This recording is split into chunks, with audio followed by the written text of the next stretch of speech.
The wind's picked up a little bit, but that's okay because all I smell is maple.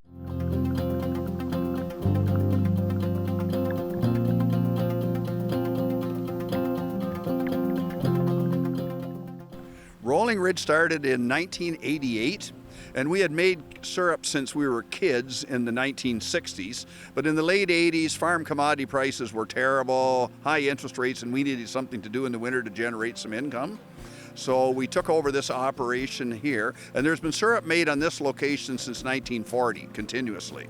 So it was the Telfer family owned it originally, and we own it now. So there's 2 generations, sometimes 3. Our dad was here, but he passed away 4 years ago, and he would sit behind the counter and entertain everybody.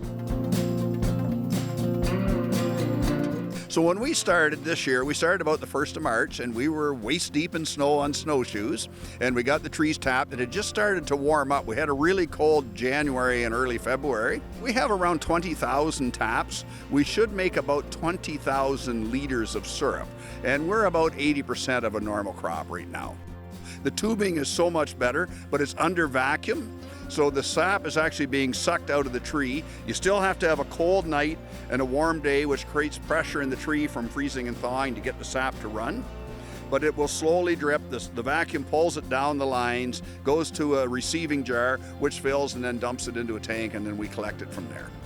There's a golden, amber, dark, and very dark, and that's to do with the condition of the sap going into boiling. Usually earlier in the season you make a higher grade, they call it, or lighter syrup, and as the season goes on the sugars break down with the heat outside and you make a darker grade of syrup. We have syrup year-round at our 2 farm locations and also at Remark in London, Heman's. There's a vendor on the market downtown, so it's available in a lot of places.